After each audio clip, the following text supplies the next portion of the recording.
All right, so I'm a little bit late to the party on these things.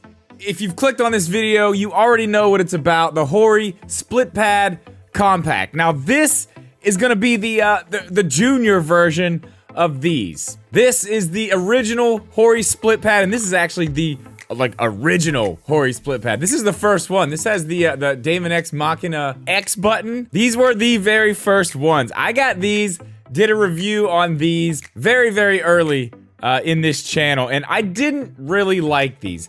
There were a few things about them that I really didn't like, especially with the games that I was playing, but this is not what we're talking about. These are what we're talking about today. These are a version of those, but they're a lot smaller. There's a lot that's the same, but there's a lot that's different. So we're gonna go over these. We are going to compare them to the originals. I'm gonna give you all my thoughts on these things and let you know if I think you should pick them up or not.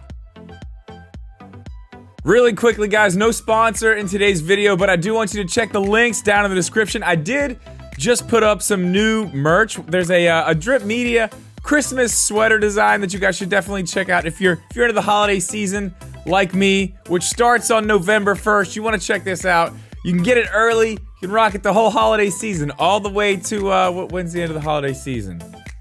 Like mid-January, right? My tree's usually up till at least then, but check that out. There's also links to the podcast channel, all that other stuff. It's all down there. There will also be links to these down there. There'll be links to the originals if you end up thinking maybe these are right for you. A few other options, but let's jump right into this. We're gonna go ahead and just kind of go over what this thing is. This is a Joy-Con replacement. Most of you already know that, some don't. It has a lot of features of the Joy-Con. Obviously, one being that it slides onto the side of the Switch. Now, one big thing you need to know before you pick these up is these have no internal battery. There's nothing inside of here that's gonna power these things. So once they're off the Switch, they will not work anymore. They have to be connected to the Switch just like this to be able to use these. As far as the buttons that are on these things, they're gonna be basically the same exact button layout as the original Split Pad Pros. You have the assist button, the turbo button down the bottom, same configuration as they were on those. You've got your home button,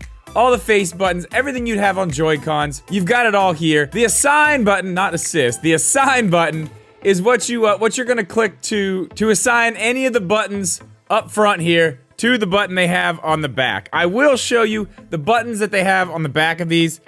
They are much different. This one's a little softer. The one on the old Split Pad Pro, it's kind of mushy. This one is a different shape. It doesn't stick up nearly as much, and it's more of an actual button than just a mushy spring-loaded button. This one feels a lot better. I don't really use these a lot. The best way to usually use these things is to put jump back there if you're playing a first-person shooter, so you can keep your thumb on the stick and not have to press B or whatever it is to jump. That's what a lot of people use them for. I don't, because it just honestly just confuses me.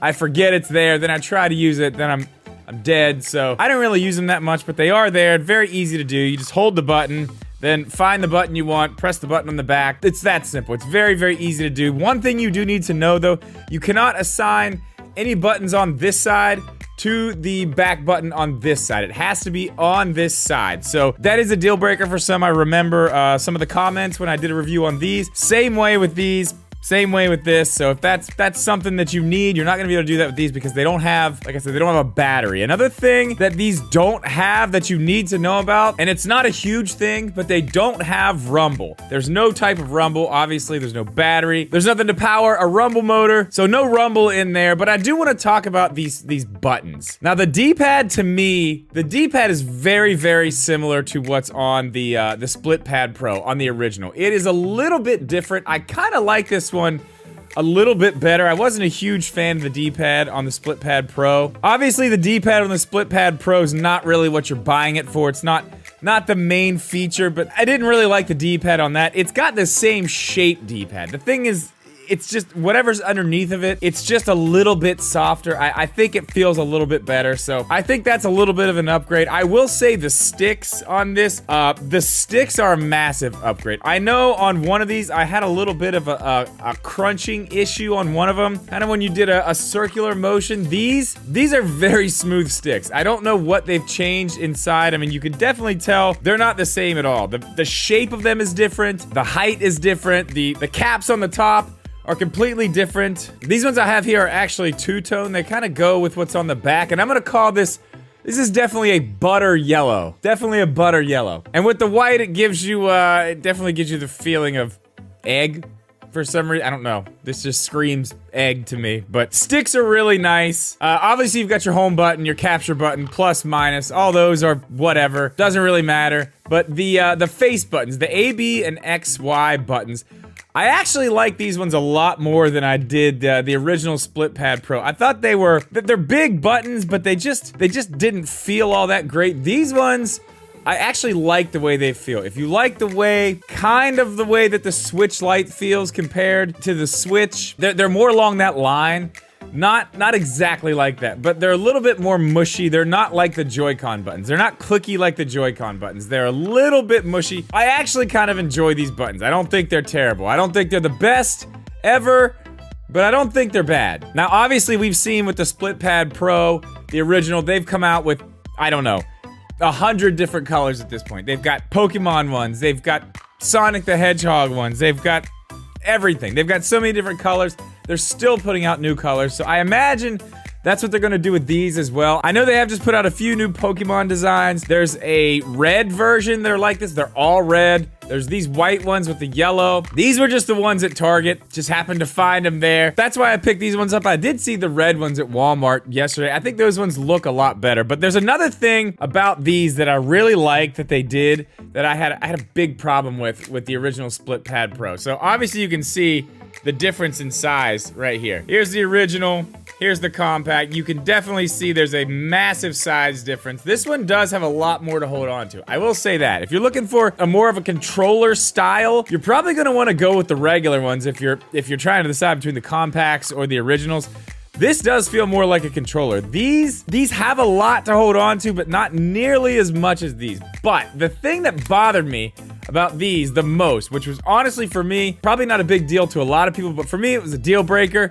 It's right there. I don't know if you can see this, but it sticks up off the front of the Switch so much, and I absolutely hate the way that looks. It drove me nuts when I was testing these things. I didn't even use these after testing them for the video after that, really, ever. I didn't really like them, but if you look over here at the compact, they did fix that. It's got a little bit of a lip, but it does kind of dip down to meet the Switch. So it is the same size on the front there, and then it kind of just swoops up to the rest of the controller. So that's a pretty big fix. That was one thing that I really did hate about the look of these. So they got that fixed on there. It's a lot better. It looks better. I will give them that. It looks a ton better. It's got these little things back here to help support it. It does support it very nicely. It actually helps it lay down a little bit better on the table as well. The shoulder buttons are basically the same as the originals. They're all right. They're a little mushy. Nothing to write home about. They're not bad. They're not great. They're fine buttons. Everything on this is fine. There's nothing bad on this. You can't use it off the Switch, which is kind of a downer. It doesn't have rumble, which isn't a huge deal to me. But the one thing that these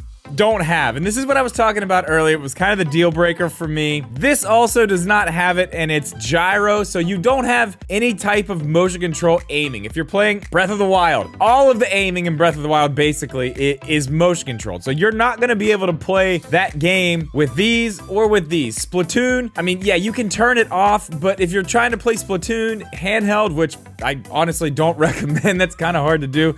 But if you are trying to do that, you're not going to be able to do that with these. These will not let you aim unless you turn it off. You can, but a lot of people don't like to play that way. A lot of people like to use the gyro the way that the game was intended to be played. So you're not going to be able to do that with this. So they're missing some key features that I do like. As far as price goes, they're 50 bucks. You're probably going to be able to find these original versions.